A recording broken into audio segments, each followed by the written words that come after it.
2024년 1월 1일 점검 시작하도록 하겠습니다. 딱 일요일로 세팅해서 진행을 하도록 하겠습니다.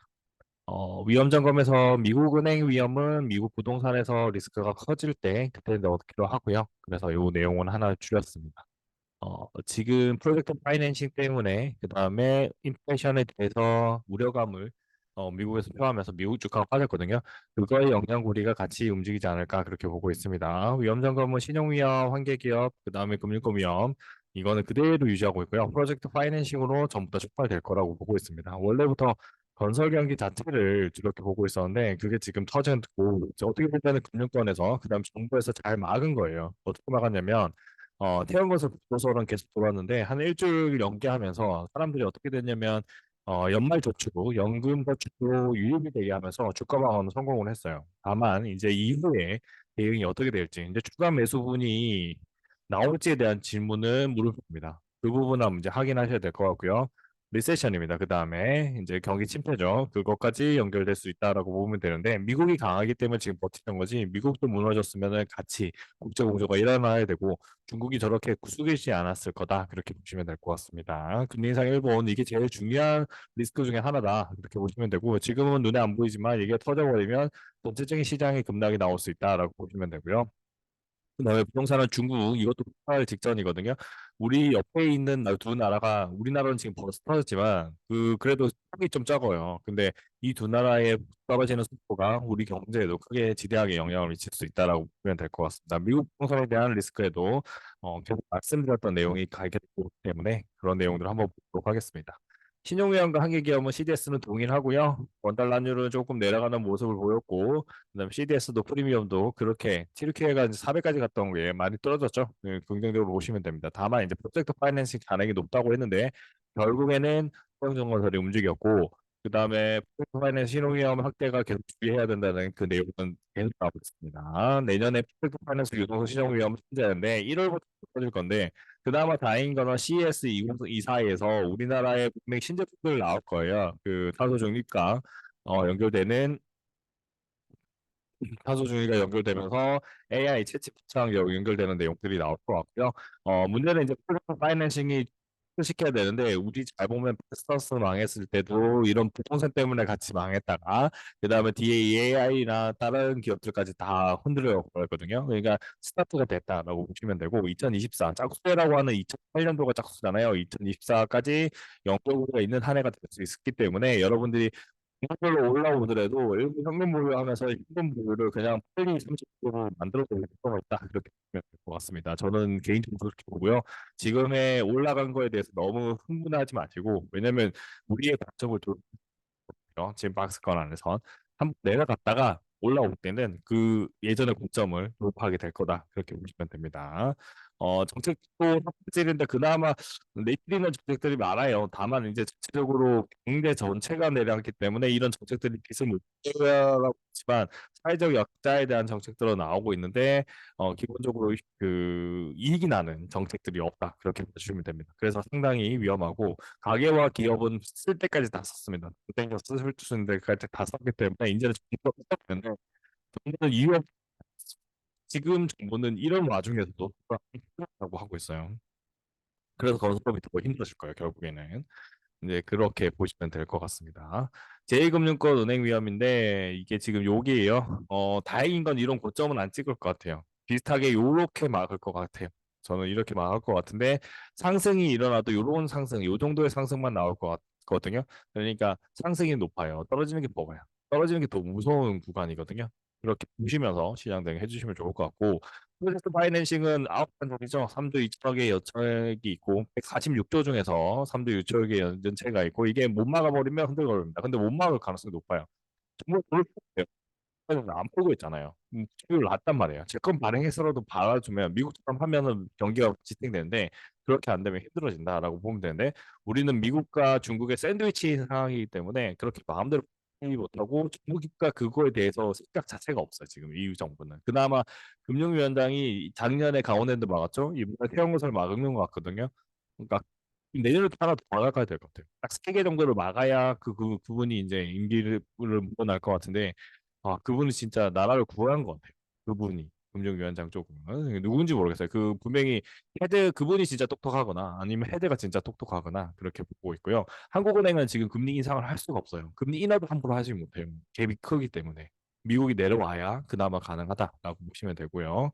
그다음에 이거예요. 급차하는 연체율. 그다음에 눈덩이처럼 계속 이자가 만든단 말이에요. 그게 위험한 거고 제2금융권 협회장은 프로젝트 파이낸스 집중 관리해야 되고 후공권 제2금융권 다행히 이제 제가 한번 구매를 봤어요. 제2금융권뿐만이 아니라 1금융권이 태양건설에 신기하게 돼 있어요. 원래 무상부되거든요. 한 개 건설사가 큰 주거대 은행이 있는데 태양건설 같은 경우는 대부분의 금융권이 동등한 수준으로 나눠져 있더라고요. 이게 그나마 리스크를 줄일 수 있습니다. 손실을 각 금융사가 부담하면 되니까요. 저축은행처럼 통으로 위험을 감당해야 되면 정말 힘들어지는데 그런 위험이 아니기 때문에 지금은 잘 버틸 수 있고 그다음에 연말 저축 분위기를 이어가기 위해서 연말 저축 세액 공제죠.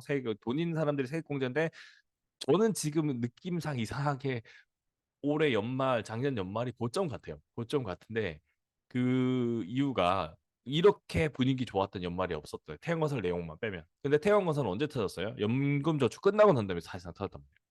그러니까 그거가 있었으면은 사람들 우리 주가 안 올라간 거 아니야? 그런데 연금저축을 강대로 들어가다 보니까 연금저축에서 펀드로 들어가 버린 그런 자본들이 있을 겁니다. 그게 지금 고점에 물릴 가능성이 높다라고 보시면 될 것 같습니다. 소액으로 들어간 거는 관계없어요. 900만 원 정도로. 근데 큰 돈으로 저축을 했다. 이거는 물음표 받을 수 있는 겁니다. 자, 그 다음에 경기 침체, 리세션 30에서 70 이게 있는 거고 지금 챗 GPT로 지금 시장은 버티고 있다라고 보고 있습니다. 이거에서 패러다임 변화, 혁신이 나올 것 같고요. 구조조정이 일어나고 제일 좋은 거는 혁신이 일어나면서 경제가 다 같이 올라가는 건데 이번에 혁신은 챗 GPT로 해서 실업자를 먼저 만들어내고 올라갈 가능성도 있습니다. 그래서 이 두 가지 루틴에 대해서 챗 GPT만 한번 정리를 한번 분석을 해볼게요. 어, 그 인력에 대한 공급은 한번 고민을 해봐야 될 것 같습니다. 산업연구자는 올해 이제 한국 경제가 녹록지 않다라고 얘기를 하고 있죠. 이 부분도 중요한 것 같고요. 이거는 이제 뭐 연구니까 전체적인 흐름을 보는 거고 R&D를 많이 하는 업체인데 조금 힘든 부분이고 아마 경기 기본 통계량만 나온 겁니다. 전문가들은 1%대 전망이고 중장기 저성장 이것만 있으면 다행이에요. 경기 침체가 안 일어나면 그나마 다행이다라고 보고 그다음에 상황 안정에서 석유화학 공급이 되고 있다는 이 부분도 문제가 있고 걱정의 벽을 치고 하는 거 맞아요.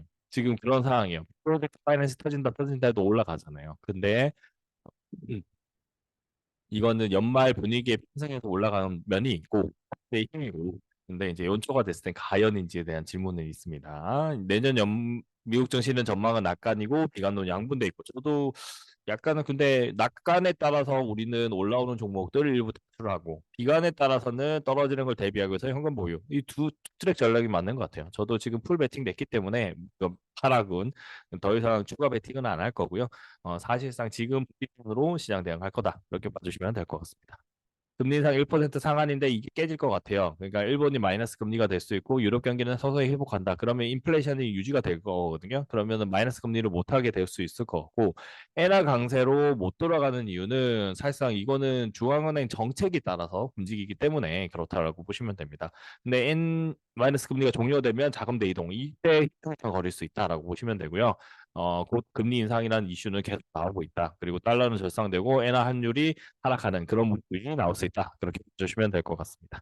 부동산인데요. 중국은 이제 4% 성장 둔화. 중국은 원래 7%까지 또 갔었죠. 그래서 이게 성장 둔화인데 다 건설 경기로 이제 붐이 일어났던 거고 그게 이제 제대로 안 이루어지니까 힘들어지고 있는 거고 이거 좀 세요.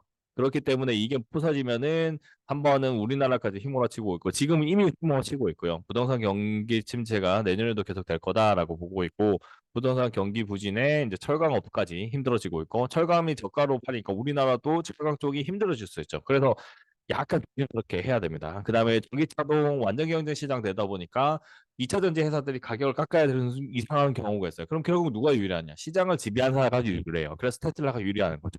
그런다고 해서 테슬라가 상대가 한다는 게 아니고 테슬라가 흑자만 할 거예요. 유일한 흑자 기업들 몇 개. 근데 저 두 군데가 나올 거는데 테슬라랑 현대기아 이 정도 거지 않을까라고 보고 있고 그 이후에 그 턴을 잘 통과하면 그 다음에 급성장할 수 있기 때문에 지금부터 이쪽 종목들은 매집을 시작하셔도 크게 무리 없다라고 보입니다.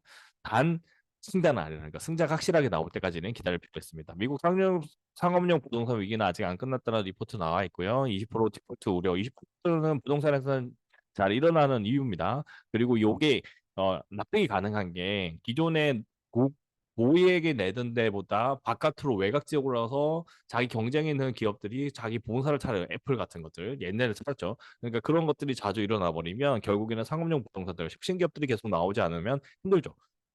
그럴 수밖에 없겠죠. 네, 예, 그런 부분들이 여기에 영향고리를 연간 그 미국 부동산에 대한 어려움. 우리도 구도심 활성화라 우리나라로 따지면 구도심 활성화라는 이야기가 나오는 거랑 연결된다라고 보시면 될 것 같습니다.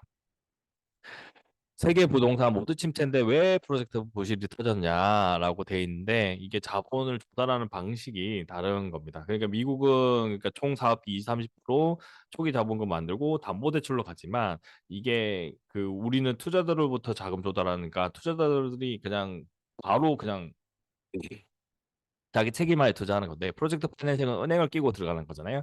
그러니까 위험도가 점점 커질 수 있는 거다라고 보시면 되고 사실상 사업용 부동산 위기는 그 이 정도인데 이 프로젝트 파이낸싱은 그냥 토지 산 거, 뭐 자기가 그 권한을 받아낸 거 그런 것들이 다 하늘로 날아가 버린다. 그렇게 봐주시면 될 것 같고요. 내년도도 이 위험 네 가지입니다. 이 네 가지 위험이 일단은 그러니까 시장을 우리가 봤던 바닥을 깰 수 있는 위험들이기 때문에 저는 그냥 보수적으로 투자를 할 예정이고요.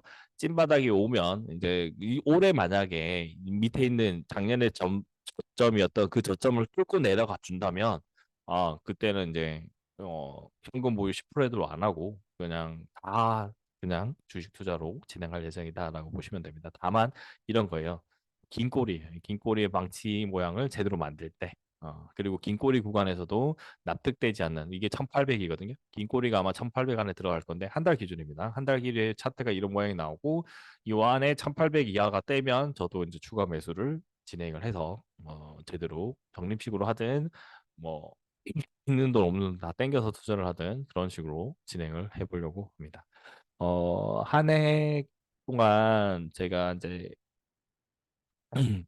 여러 가지 일을 같이 하면서 하다 보니까 조금 부실한 면이 있었습니다. 올해는 조금 더 충실하게 내용을 정리를 할 거고요. 지금은 마지막 위험이 오는 건데, 작년 우리가 겪었던 2020년의 고점 대비, 고점과 그 다음에 작년에 맞이했던 저점 대비 딱 반 정도의 위치에 딱 있는 거고요. 그래서 여전히 박스권 안에 있는 겁니다. 그게 가장 큰 박스권으로 보시고 이 안의 구간에서는 좋은 종목을 선별해서 트레이딩이 필요할 것 같습니다. 그리고 작년에 10월쯤에 개별 종목 정리를 해서 올리려고 했는데 주가가 상승하는 속도가 너무 급격하게 올라가다 보니까 아마 공지를 안 했던 것 같은데 올해부터는 아마 5월, 6월 이후에 미리 선별해가지고 종목별로 분기마다 정리를 해서 올려드리도록 하겠습니다. 새해 복 많이 받으시고요. 내년에 올해부터 올해죠. 올해가 됐죠. 올해부터 좀 더 충실히 내용을 정리해 드릴 걸로 약속을 드리면서 어, 다음 주에 뵙도록 하겠습니다. 감사합니다.